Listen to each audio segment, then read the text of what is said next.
Vande Mataram coaching के YouTube channel पर आपका स्वागत है मेरे दोस्तों। कल जो है हमने बात की थी प्रॉफिट एंड लॉस, लाभ हानि पर, और लाभ हानि के दो पार्ट में जो है हमने लाभ हानि को देखा है। वहीं से इंपॉर्टेंट क्वेश्चन जो है बातें हमारी चल रही है, उसी क्रम में जो है आगे जो है हम क्वेश्चन करने का प्रयास करेंगे मेरे दोस्तों। और आज का पहला क्वेश्चन जो है मैंने लिया है मेरे दोस्तों, एक बेईमान दुकानदार 1 केजी के स्थान पर 800 ग्राम ही तोलता है और वस्तु को क्रय मूल्य पर बेचने का ही दावा करता है, तो लाभ प्रतिशत बताओ। कहने का मतलब ये कि 1 किलोग्राम के स्थान पर वो तोल कितना रहा बेटा, 800 ग्राम ही तोल रहा है, और वो कहता है कि साहब यही क्रय मूल्य है, इसी पे खरीद के लाया हूं, और आप जो है लाभ प्रतिशत बताओ यहाँ पे। तो मेरे दोस्तों यहाँ पर वस्तुओं का आदान प्रदान हो रहा है, यहाँ कोई पैसे की बात नहीं हो रही, इतने रुपए में ये चीज बिकी, इतने रुपए में ये बेची या खरीदी, यहाँ वस्तुओं की बातें हो रही। तो वस्तुओं की बात जब भी होती, कल जो मैंने बात की थी वहीं से आगे बात करता हूं। कल जो हमने फॉर्मूले की बात की थी, खरीदी माइनस बेची बटा बेची इंटू 100, खरीदी माइनस बेची बटा बेची इंटू 100। तो खरीदी कितनी बेटा, 1 किलो। अब 1 किलो को आप ग्राम में चेंज करो, क्योंकि 800 ग्राम को तो मैं किलो में चेंज नहीं कर सकता हूं, लेकिन 1 किलो को जो है वो ग्राम में चेंज कर सकता हूं। 1 किलो इज इक्वल टू 1000 ग्राम। तो यहां पर 1000 ग्राम जो है वो खरीदता है, बेचता सामने वाले को 800 बटा 800 इंटू क्या करूं, 100 कर दूं। 1000 में से 800 गए तो 200 बटा 800 इंटू 100 हो गया। 2 जीरो से 2 जीरो और 25 8 200, इसका मतलब 25% जो है उसको क्या हुआ मेरे दोस्तों, लाभ हुआ। ये बात हमने की। हाँ जी, अगले क्वेश्चन की बात करें, ये भी सेम क्वेश्चन है, उसके जैसा ही है, लेकिन प्रैक्टिस के लिए क्वेश्चन वापस दिया है मैंने। एक बेईमान दुकानदार 1 किलोग्राम के स्थान पर 950 ग्राम ही तोलता है, तो वस्तु को क्रय मूल्य पर बेचने का दावा करता है, तो यहाँ लाभ प्रतिशत बताना है। भाई 1 किलोग्राम के स्थान पर 950 ग्राम ही बेचता है, तो यहाँ वस्तुओं का आदान प्रदान और वस्तुओं के लिए बात हो रही है। तो यहाँ फॉर्मूला लगेगा हमारा खरीदी माइनस बेची बटा बेची इंटू 100। अब खरीदी कितनी, 1 किलो। 1 किलो को हम 1000 ग्राम लिख सकते हैं, 950 हमारे पास ग्राम पहले से, ये बेची कितना 950 इंटू क्या कर दूं 100। एक तरीके से वापस इसको सोल्व आउट करने का प्रयास करूंगा। 1000 में से 950 गए तो 50 बटा 950 इंटू क्या कर दूं 100 कर दूं, 0 से 0। अब इसको काटूंगा तो 5 पंजा 5, 5 एकम 5 और 19 पंजे 95, 19 की टेबल जगह 100 बटा 19 हो गया। अब 100 में 19 का भाग लगाना पड़ेगा। तो ज्यादातर देखो कभी प्रतिशत के आंसर जो है वो मिस फ्रैक्शन में आते हैं, तो मिस फ्रैक्शन में प्रयास करते हैं इसका आंसर निकालने के लिए।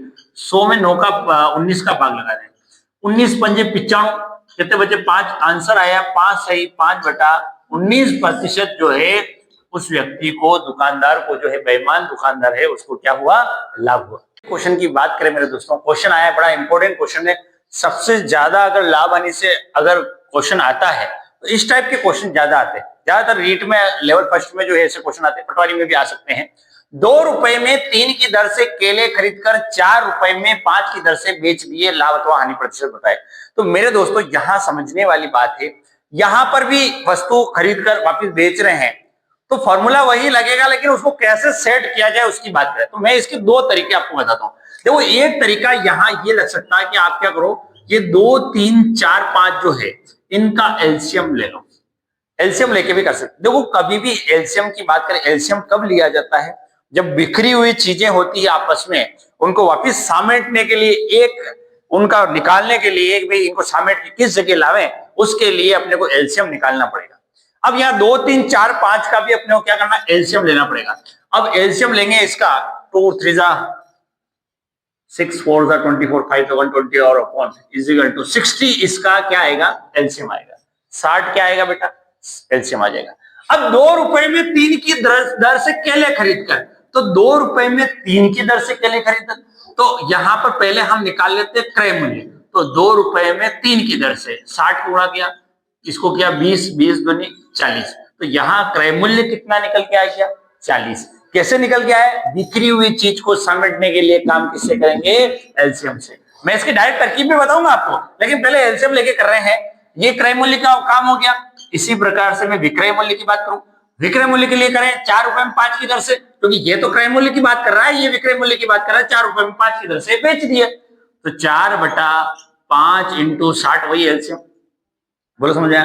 5 को काटा 60 से, 12 चौके कितना हो गया 48। अब मेरे दोस्तों यहां समझो 40 रुपए में लाए, 48 रुपए में बेचा, तो यहाँ फायदा हो गया कितने रुपए का बेटा, 8 रुपए का। किस पे हुआ 40 पे, इंटू क्या करूं 100, 8 पंजो 40, 5 दूनी 10, इसका मतलब 20% मुझे क्या हो गया मेरे दोस्तों यहाँ पे लाभ हो गया। 20% जो है मुझे यहाँ पर लाभ हो चुका है। अब लाभ की बात करें 20%, एक तरीका तो मैंने ये निकाला 20% लाभ हो गया। अब इसकी डायरेक्ट तरकीब बताता हूं। देखो डायरेक्ट तरकीब क्या कहती है, 2 रुपए में 3 की दर से, 4 रुपए में 5 की दर से बेच। अब इस तरीके से रख, अब इसको क्रॉस मल्टीप्लिकेशन करेंगे, 3 चौके 12 और 2 पंजे 10, ये खरीदी ये बेची, ये खरीदी ये बेची, 3 चौके 12, ठीक है गलती होगी, 3 चौके 12 और 2 पंजे 10, तो खरीदी और ये बेची। तो आप देखो मेरे दोस्तों, इससे खरीदना और इससे बेचना, जब खरीदना और बेचने वाली संख्या हो तो हमारे पास फार्मूला है खरीदी माइनस बेची बटा बेची into 100, purchase item minus sold item upon sold item into 100। तो यहां पर वही फार्मूला जो अपन यूज कर रहे थे उसी को काम में ले सकते हैं, खरीदी माइनस बेची बटा बेची इंटू 100। खरीदी कितनी 12 में से 10 गई, बटा क्या करूं 10, इंटू क्या करूं 100 कर दूं। अब देखो 12 में से 10 गए तो कितना बचता बेटा 2 बटा 10 इंटू 100, 0 से 0 कटे 2 इंटू 10 कितना हो गया 20%। यहां पर भी क्या निकल के आ गया आपका लाभ निकल के आ गया। देखो एक बात है कि यहां हमने एलसीएम लेके किया, बेसिक तरीके से किया, और यहां डायरेक्ट तरकीब से मैंने आपको बताने का प्रयास किया, कुछ नहीं कर रहा। ऐसे क्वेश्चन अगर भी आए क्रॉस मल्टीप्लिकेशन करो और फॉर्मूला लगाओ खरीदी माइनस बेची बटा बेची इंटू 100, और इसी पहले जो करते हैं उसी तरीके से आप यहाँ लाभ अथवा हानि प्रतिशत जो है वो निकाल सकते हैं। क्वेश्चन की बात की जाए, अगला क्वेश्चन है 4 रुपए में 3 की दर से नींबू खरीदकर, 4 रुपए में 3 की दर से मतलब 4 रुपए में 3 नींबू लेके आए और 3 रुपए में 4 नींबू दे दिए, तो साहब यहाँ पे हानि हुआ या लाभ हुआ उसको करना है।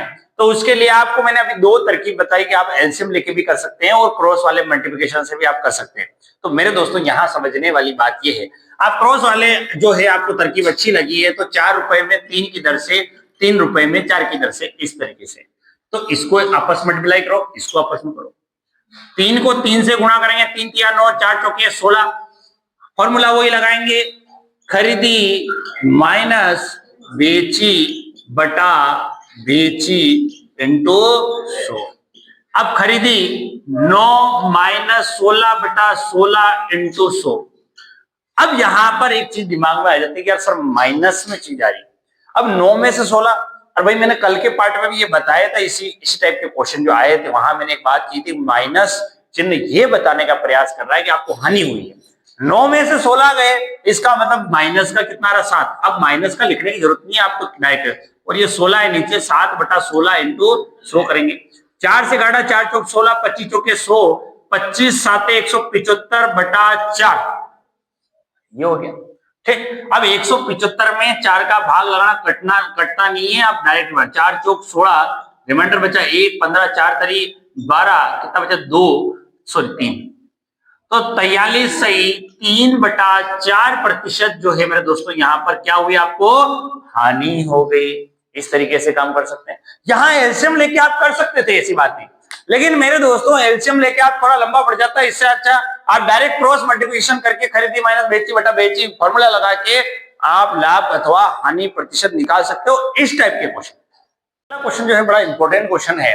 यहाँ जो है क्वेश्चन पूछा गया है, 2 वस्तुओं में से प्रत्येक को 990 रुपए में बेचने पर एक पर 10% लाभ, दूसरे पर 10% हानि होती है, तो पूरे सौदे में लाभ अथवा हानि प्रतिशत बताइए। अब मेरे दोस्तों यहां समझना, एक तो पहले मैं इसको बेसिक विधि से बताने का आपको प्रयास करता हूं। कैसे, 2 वस्तुएं हैं, पहली और दूसरी, दोनों का मूल्य 990 प्लस 990, दोनों वस्तुओं का जो मूल्य है 990 और 990 है।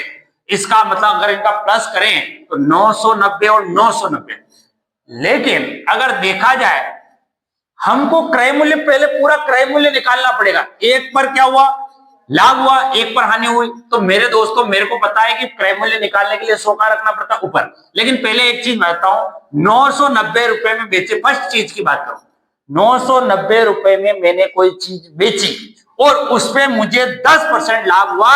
इसका मतलब मेरे पास माना कि 100 रुपए की चीज थी, 10% उस पर लाभ हुआ। इसका मतलब मैंने उसको कितने में बेची बेटा? तो 110 किसके बराबर हो गया? 990, क्योंकि 110% में बेच रहा हूं, 990 में बेच रहा हूं। मैं इसकी डायरेक्ट तरकीब भी आपको बताऊंगा, लेकिन पहले इसको समझे क्वेश्चन क्या कह रहा है। ठीक है, क्रय मूल्य निकालने के लिए 100 ऊपर रखेंगे, 110 नीचे रखेंगे, इंटू 990 करेंगे, 0 से 0, 11 नाम 99, 9 इंटू 100 900।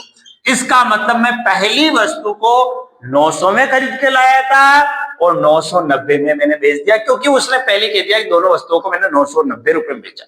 दूसरी बात करते हैं, दूसरी बात करें मेरे दोस्तों, तो दूसरी वस्तु पे भी उसने क्या किया कि 990 में बेचा, लेकिन उस पर 10% उसने हानि घाटा खा लिया। तो 100 रुपए की चीज थी, 10% हानि हुई, इसका मतलब उसने उसको 90% में ही बेच दी। अब 90% में बेच दी, इसका मतलब 990 में बेच दी। बोलो समझ में आया कि नहीं? क्रय मूल्य निकालने के लिए 100 कहां रखेंगे मेरे दोस्तों? ऊपर। 90 इंटू 990, 0 से 0, 11 नाम 99, 11 इंटू 100 कितना हो गया बेटा? 1100 रुपए। इसका मतलब क्या आया? एक वस्तु का क्रय मूल्य तो मेरा 900 आया, एक वस्तु का क्रय मूल्य आया मेरे 1100। अब देखो ये पूरे सौदे की बात हुई, तो पूरे सौदे में अगर बात की जाए तो यहां विक्रय मूल्य दोनों को प्लस करते पहले, और दोनों विक्रय मूल्यों को प्लस करें तो ये आता है बेटा 1980। ये क्या है आपका? विक्रय मूल्य, क्योंकि ये 1980 में दोनों वस्तुएं आपकी बिक चुकी है। लेकिन दोनों का क्रय मूल्य की बात करें तो एक तो हमारे पास 900 है और एक हमारे पास 1100 है, दोनों का सम कितना हो गया बेटा? 2000। इसका मतलब 2000 में हमने दोनों चीजें खरीदी, 1980 में बेच दी। इसका मतलब हमको क्या हो गया? यहाँ पे नुकसान हो गया, हानि हो गया। हानि प्रतिशत निकालने के लिए आपको पता है हानि बटा, तो 2000 में लाए, 1980 में बेची, 20 रुपए का नुकसान हुआ, किस पे हुआ? 2000 पे। इंटू क्या करूं? 100, 2 0 से 2 0, 1 0 से 1 0, 2 एकम 2, 1% क्या हो गई मेरे दोस्तों? हानि हो गई। बोलो समझ में आया? एक तो ये बेसिक विधि है जिससे मैंने आपको समझाने का प्रयास किया। अब एक लाइन में इसको कैसे सोल्व आउट करते हैं उसकी बात करें। देखो कभी भी एक बात आपको याद रखनी है, समान प्रतिशत में लाभ हानि है तो हमेशा व्यक्ति को नुकसान ही होता है। कैसे? जैसे कि ये तो चलो ठीक है, यहाँ पे अलग बात है, लेकिन हमने प्रतिशत में एक बात देखी थी कि माना कि कोचिंग की फीस जो है 20% डाउन करने से, कोचिंग की फीस 20% डाउन करने से स्टूडेंट की संख्या 20% बढ़ जाती है, तो कोचिंग की आय पर क्या प्रभाव पड़ा? तो हमने वहां देखा था कि हमेशा हानि ही होती है, प्रभाव वाले क्वेश्चन। तो मेरे दोस्तों यहां पर भी यही कंडीशन है कि एक बार 10% लाभ, एक बार 10% में कभी भी लाभ हानि अगर बराबर है तो व्यक्ति को हमेशा उसमें घाटा होता है। एक बात ये याद रखनी है, क्योंकि आप आंसर तो निकाल लोगे लेकिन आपको ये पता नहीं चलेगा कि यहाँ पे लाभ हो रहा है हानि हो रहा है। तो मेरे दोस्तों एक बात तो होगी, तो यहां आपको करना क्या है, इसके लिए कभी भी ऐसा क्वेश्चन आ जाए आपको ये 990 इसको संख्या को देखने की जरूरत नहीं है, डायरेक्ट फॉर्मूला लगाएंगे यहां पर प्रतिशत बटा 10 का होल स्क्वायर। क्या फॉर्मूला है? प्रतिशत बटा 10 का होल स्क्वायर। प्रतिशत कितने प्रतिशत लाभ हानि हो रही बेटा? 10, तो 10% की जगह 10 रख दिया और 10 नीचे यूं का यूं स्क्वायर, 10 का स्क्वायर कितना होता है? 100, 100 और 100 कितना आया? 1% क्या हुई? हानि। अब मेरे दोस्तों यहां व्यक्ति को यह पता नहीं चलेगा कि हानि हो रही है लाभ हो रही है, तो मैंने इसलिए पहले ही बता दिया आपको कि समान लाभ हानि प्रतिशत पे हमेशा हानि होती है। देखो एक लाइन में ये काम हो गया, प्रतिशत बटा 10 का होल स्क्वायर। इस फॉर्मूले से आप समान लाभ प्रतिशत हानि प्रतिशत को डायरेक्ट आप निकाल सकते हो, कितने प्रतिशत हानि हो रही है या लाभ हो रहा है। अगले क्वेश्चन की बात की जाए मेरे दोस्तों, सेम क्वेश्चन है। करण ने 2 टीवी में से प्रत्येक को 960 रुपए बेचने पर एक पर 20% लाभ, एक पर 20% हानि होती है। पूरे सौदे में लाभ अथवा हानि प्रतिशत बताना है मेरे दोस्तों। अब आप इनको अलग अलग पूरी विधि से करोगे, इससे अच्छा मैंने अभी आपको डायरेक्ट तरकीब बताई, उसी तरकीब से इसको करने का प्रयास करो। डायरेक्ट फॉर्मूला लगेगा, जब समान प्रतिशत पर लाभ हानि हो लेकिन मेरे दोस्तों कभी असमान हो तो ये फॉर्मूला नहीं लगेगा, ये ध्यान रखना। समान हो तभी लगेगा, ये अप्लाई करना, ये ट्रिक है, ये याद आने के ऊपर है परीक्षा में। प्रतिशत बटा 10 का होल स्क्वायर। अब यहां पर देखो एक चीज तो निश्चित है कि यहां पर हानि ही होगी, ये निश्चित है। क्यों? क्योंकि समान, मैंने अपनी बात बताई कि प्रतिशत लाभ और प्रतिशत हानि समान है तो हमेशा हानि होगी। प्रतिशत बटा 10 का होल, तो प्रतिशत की जगह 20% लाभ आने वाले 20 रखेंगे, बटा 10 का होल स्क्वायर करेंगे। 20 का स्क्वायर कितना होता है बेटा? 400। 10 का स्क्वायर कितना होता है? 100। 2 जीरो से 2 जीरो कट गया, आंसर कितना आ गया बेटा? 4% हानि जो है हमारा डायरेक्ट आंसर निकल के आ गया।